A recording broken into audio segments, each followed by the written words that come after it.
Davao de Oro 2nd District Representative Gonzala pinadalhan ng show cause order laban sa malisyosong pahayag. Hindi na natuto yung ating mga kababayan. Sabi dito sa Pasig, yung tumatakbong congressman na abogado, sabi niya, freedom of speech daw yun. Torni, meron na po tayong Safe Spaces Act ngayon.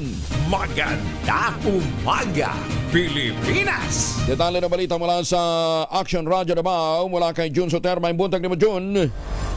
Maayong buntag usab, Kuyang Angel. Pinadalhanan ng Shukos Order ng Commission on Election o COMELEC si Davao de Oro 2nd District Representative at Gubernatorial Candidate Roel Peter Gonzaga matapos itong gumawa ng mga bastos na pahayag sa kanyang kampanya. Sa iba't ibang political rallies, narinig si Gonzaga na bumigkas ng mga salita laban sa kababaihan. Kinwestiyon niya ang mga aktibidad ng mga lalaki at kung maaari din ba itong gawin ng mga babae gamit ang mga salitang nakakasakit at nakakasira sa imahe ng mga babae. Kasama rin sa investigasyon ng COMELEC ang iba pa niyang pahayag na naglalaman ng kabastusan, kabilang na ang pagpapakilala niya sa isang biyuda na kanyang kapartido na tumatakbong board member na sinabi ni RPG na dahil sa 14 na taon na naging biyuda, baka nagsara na ang sa kanya at ang mga malisyoso at hindi nararapat na pag-uugali. Sa ngayon, hinihintay na ng COMELEC ang tugon ni Gonzaga sa Shukos Order na maaaring magresulta sa formal na reklamo laban sa kanya. Ito si Jun Suter para sa DZRH.